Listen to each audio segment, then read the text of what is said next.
राजा राणा छत्रपति हाथन के असवार, मरना सबको एक दिन अपनी अपनी वार।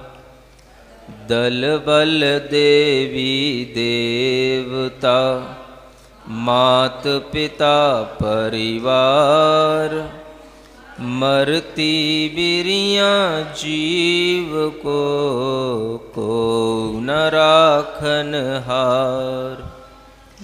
दाम बिना निर्धन दुखी तृष्णावश धनवान, कहूँ न सुख संसार में सब जग देखियो छान। आप अकेला अवतरे मरे अकेला होय, यूं कबहूँ इस जीव को साथी सगा न कोय। जहाँ देह अपनी नहीं तहाँ न अपना कोय, पर संपत्ति पर प्रगट ये पर हैं परिजन लोय। दीपे चाम चादर मणि हाड़ पिंजरा देह, भीतर या सम जगत में और नहीं। मोह नींद के चोर जगवासी घूमे सदा, कर्म चोर चहुँ ओर सर्वस लूटे सुधि नहीं। सदगुरु देहि जगाए मोह नींद जब उपसमय, तब कछु बने उपाय। कर्म चोर आवत रुके ज्ञान दीप तप तेल भरी, घर शोधे भ्रम छोर। या विध विन निकसे नहीं, बैठे पूरब चोर।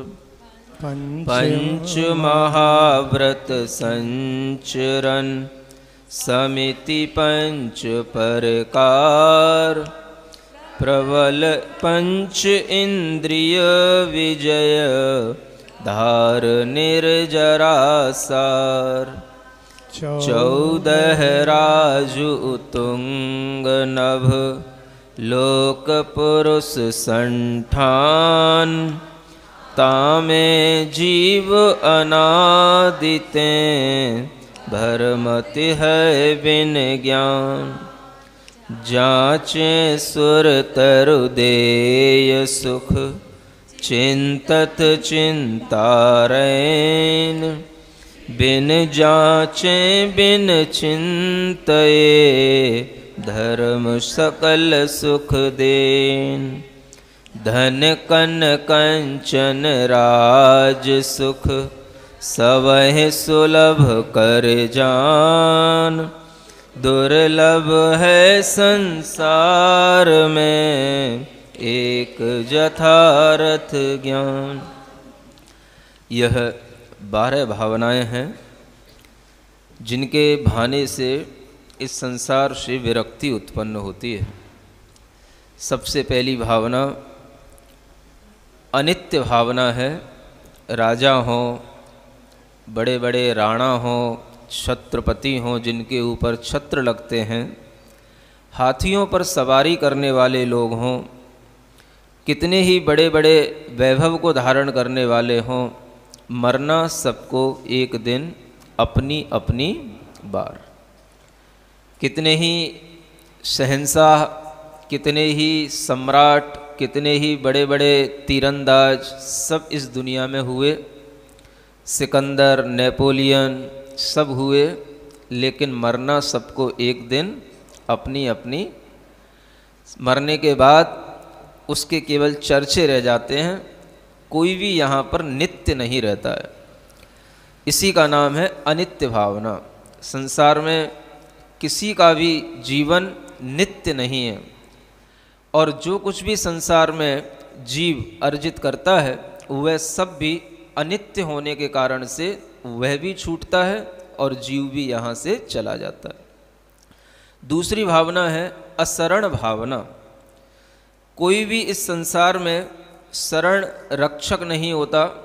मृत्यु के समय पर कितने ही बड़े बड़े दल बल हों, दल बल का मतलब होता है सेना, और कितने ही हमारे पास में देवी देवता सिद्ध हों, मंत्र तंत्र हों, माता पिता हों, परिवार हों, वैद्य हों, चिकित्सक हों, ज्योतिषी हों, मरती बिरियाँ जीव को कोउ न राखन हार। अगर आपकी आयु पूर्ण हो रही है तो आपको कोई भी दुनिया का ब्रह्मा भी बचाने वाला नहीं है। इसलिए संसार में आत्मा के लिए कोई अगर शरण है तो वह उसका धर्म ही होता है। आत्मा के लिए उसके अपने निर्मल भाव और उसके लिए धर्म ध्यान जो उसने किया है वही उसके लिए शरण होता है। तीसरी भावना आती है संसार भावना। इस संसार को यदि आप एक दृष्टि में देखना चाहें तो देख सकते हैं, दाम बिना निर्धन दुखी, तृष्णावश धनवान। इस संसार में दुखी सब मिलेंगे, सुखी होकर के बैठे रहने वाला कोई भी नहीं है, और जिनके पास में धन नहीं है वो धन के अभाव के कारण से दुखी रहते हैं, और जो धनवान होते हैं उन्हें धन की और बढ़ाने की चिंता में, उनकी तृष्णा के कारण से वह दुख उन्हें हमेशा अनुभूति में आता रहता है। यह इस संसार का एक सामान्य सा नियम है। इसलिए कहा गया है कि कहूँ न सुख संसार में, सब जग देखियो छान। इस संसार में सुख तभी मिलेगा जब आप धन की आशा छोड़ें। तृष्णा जो संसार को बढ़ाने वाली हैं उनको हम कम करें तो हमारे लिए संसार में सुख मिलेगा, अन्यथा संसार में दुख के अलावा कुछ नहीं है। फिर भावना आती है चौथी, एकत्व भावना। एकाकी, अकेला ही यह आत्मा, आप अकेला अवतरे। आत्मा जन्म अकेला ही लेता है अपने ही कर्म के फल से, मरे अकेला होए और मर कर के भी अकेला ही जाता है। यूं कभी इस जीव को साथी सगा न कोय। साथी सगा जीव के नहीं होते हैं, शरीर के होते हैं। जहाँ हम जन्म लेते हैं वहाँ हमारे शरीर से संबंध रखने वाले जो भी लोग होते हैं वो अपने आप माता पिता ही कहलाएंगे, जिनके द्वारा हमारा जन्म होता है। जो घर में पहले से हैं या बाद में होंगे वो सब भाई बहन कहलाएंगे। उस शरीर के कारण से जीव का कोई साथी सगा नहीं है।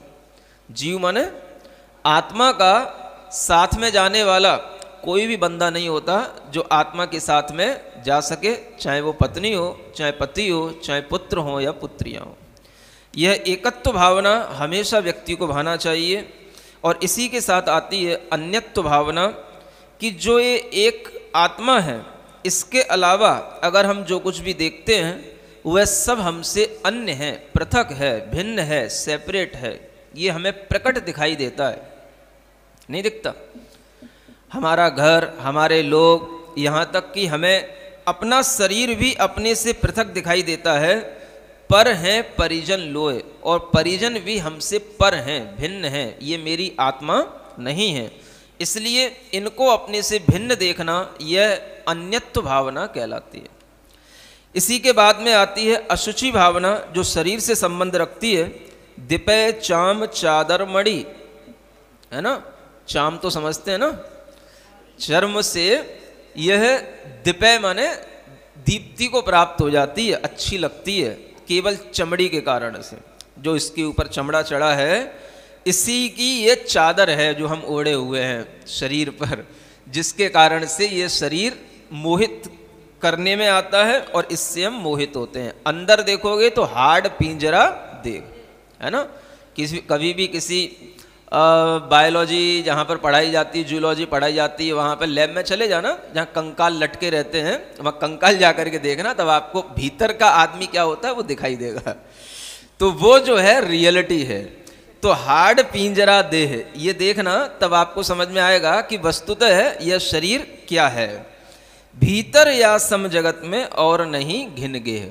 अगर हम देखेंगे ढंग से तो हमें पता पड़ेगा कि इस शरीर में इससे बढ़कर के और कोई घिन का, घृणा का स्थान नहीं है। यह इस शरीर की वास्तविकता और असुचि भावना के माध्यम से बताई जाती है। फिर उसके बाद में आती है आश्रव भावना। मोह नींद के जोर जगवा सी घूमे सदा। आश्रव का सबसे बड़ा कारण है कर्मों का आश्रव जो हम निरंतर करते हैं, वह हम मोह नींद में पड़े रहते हैं, और उसके कारण से कर्म रूपी चोर हमें चारों ओर से लूटते रहते हैं। क्या लूटते रहते हैं? हमारे अंदर अनंत दर्शन, ज्ञान, सुख का खजाना है। आत्मा के पास में अनंत निधियां हैं, लेकिन वह सब कर्म रूपी चोर लूटते रहते हैं। किस कारण से? हम मोह नींद में सोते रहते हैं, तो कर्म लुटेरे अपना काम करते रहते हैं, तो हम लुट रहे हैं। ये किससे समझ में आएगा? आश्रव भावना से। जब सद्गुरु देह जगाए, हमारी नींद कब खुलेगी? जब हमें कोई सद्गुरु जगाएगा। समझ आ रहा है? जब कोई हमें गुरु मिलेंगे, वो हमें जगाएं, झकझोरें, हमें उपदेश दें, हमारी बुद्धि से मोह को भगाएं, तब हमारा मोह थोड़ा सा हटेगा, तब मोह नींद थोड़ी सी उपशमित होगी। उपशमित होने का मतलब मोह नींद थोड़ी सी कम होगी। जब नींद कम होगी तब आंखें खुलेंगी। नींद का उपशमन होगा, दबेगी, तब हमारी आंखें खुलेंगी, तब कुछ बने उपाय, तब थोड़ा सा कुछ उपाय बन सकता है। कर्म चोर आवत रुकें। और ये उपाय अगर आप कर पाए कि कर्म रूपी चोरों को आने से रोक पाए, तो ये उपाय तभी बनेगा जब आपका मोह कम होगा। और मोह कम तभी होगा जब आप सद्गुरु के उपदेश निरंतर सुनकर के अपने अंदर कुछ धारण करने की भावना करोगे, तभी कर्मों का संवर होगा। संवर माने कर्मों का रुक जाना, आत्मा में आना बंद हो जाना। संवर के बाद में आती है निर्जरा भावना। ज्ञान दीप तप तेल भर। अब अगर आपको कर्म की निर्जरा करना है, जो पहले से बंधे हुए हमारी आत्मा में कर्म है, उन्हें हमें झड़ाना है, हटाना है, तो आचार्य कहते हैं कि आप अपनी आत्मा में ज्ञान का निरंतर दीपक जलाओ। उसमें तप का तो तेल भरो, माने निरंतर कुछ ना कुछ तप करो। तप के तेल जितना ज़्यादा भरोगे, उतना ही आपका वह ज्ञान का दीपक उतना ही अच्छा जलेगा।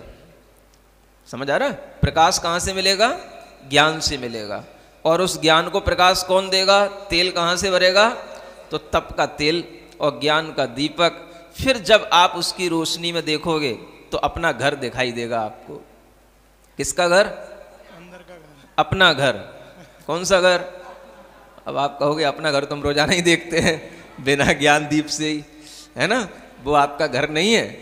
समझ आ रहा है? जहाँ कहीं पर भी ऐसी संस्थाएं बनी रहती हैं, वहाँ पे भी लिखा रहता है अपना घर। वृद्धों के लिए संस्थाएं बनी रहती हैं अपना घर, वो भी आपका घर नहीं है। वो सब भटक रहे हैं, चाहे वो वृद्ध हों चाहे युवा हों। हमें ये समझना है कि अपना घर क्या है, और वो अपना घर हमारा अपनी ही आत्मा का जो भंडार है वही हमारा घर है। उस आत्मा के ज्ञान रूपी दीपक से जब हम अपना घर देखेंगे, शोधन करेंगे, तभी हमारा भ्रम छूटेगा, और तभी हमारे लिए जो पूर्व के माने पहले के बैठे हुए जो कर्म रूपी चोर हैं वो बाहर निकलेंगे। माने कर्मों ने अपने घर में यहाँ तक मतलब कब्जा कर रखा है कि वो जगह जगह कोनों में भी छिपे छुपे बैठे हैं। समझ आ रहा है? तो उन्हें ढूंढ ढूंढ करके बाहर निकालना, पकड़ पकड़ करके अलग करना। जैसे कभी आपने सुना हो, चुन चुन के बदला लूंगा ठाकुर। हाँ, ऐसे ही वो ठकुराई दिखानी आपको अपने अंदर से, चुन चुन के। समझ आ रहा है? तो कर्म का अगर आदमी ऐसा सोचता है कि मैं भी कर्म को चुन चुन के मारूंगा, अलग करूंगा, तब जो है उसके अंदर वो शौर्य पैदा होता है, और तभी जो है वो कर्म बाहर निकलते हैं। समझ में आ रहा है? हाँ, जब मुनि महाराज केसलोच करते हैं तो ऐसे ही सोचते हैं, चुन चुन के बदला लूंगा। अब ये कैसे लिया जाता है?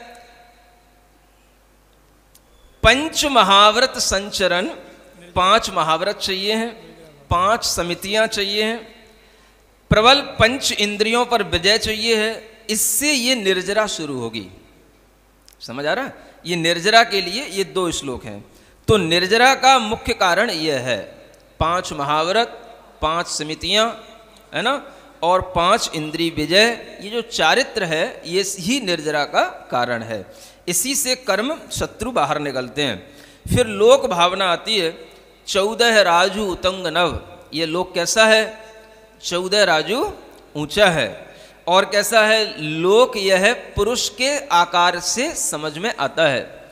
जब पुरुष अपने दोनों पैर फैला करके खड़ा हो, कमर पर अपने दोनों हाथ रख ले, तो जो आकृति बनती है वही आकृति इस 3 लोक की बनती है। ये 14 राजू ऊंचा है। 343 घन राजू इसका जो है घन आता है। 7 का क्यूब निकालते हैं, 7 × 7 × 7, तब जो है 343 घन राजू इसका क्यूब आता है। इतना बड़ा जो है यह लोक है जिसमें अनंत जीव हमेशा क्या करते रहते हैं? अनादिकाल से भ्रमण करते रहते हैं। क्यों? बिन ज्ञान। उन्हें ज्ञान ही नहीं है कि हम किस कारण से भ्रमण कर रहे हैं। जब ज्ञान आएगा तब उनका वह भ्रमण करना इस संसार से छूटेगा। तो ये लोक भावना, और इसके बाद में आती है दुर्लभ भावना, बोधि दुर्लभ भावना। इसमें पहले धर्म भावना है कि जांचे सुरतरु दे सुख। धर्म की महिमा ये बताई जा रही है कि अगर कल्प वृक्ष होंगे तो कल्प वृक्षों से भी आपको मांगना पड़ता है। जांचे माने याचना करना, मांगना। सुरतरु माने कल्प वृक्ष। और चिंतामणि रत्न होता है, उसके समक्ष भी आपको मांगना पड़ेगा, इच्छा व्यक्त करनी पड़ेगी, तब आपको कुछ मिलेगा। लेकिन धर्म एक ऐसी चीज है बिन जांचे बिन चिंते, ना मांगना पड़ता है ना चिंतन करना पड़ता है। अपने आप सकल सुखों की प्राप्ति धर्म के माध्यम से होती है। ये धर्म भावना है। और इसमें फिर अंत में बोधि दुर्लभ भावना ये समझ सकते हैं, धन कन कंचन राज सुख, है ना। जितने भी ये राज सुख हैं, गृहस्थी के सुख हैं, धन वैभव के सुख हैं, ये सब सुलभ हैं, इन्हें आप दुर्लभ मत समझो। परिश्रम करते हो, कठिनता से ये मिलते हैं इसलिए आपको दुर्लभ लगते हैं, लेकिन ये दुर्लभ नहीं है। इससे भी बढ़कर के दुर्लभ है संसार में एक यथार्थ ज्ञान, जिसे कहते हैं राइट नॉलेज, सम्यक ज्ञान। ये सबसे दुर्लभ चीज है।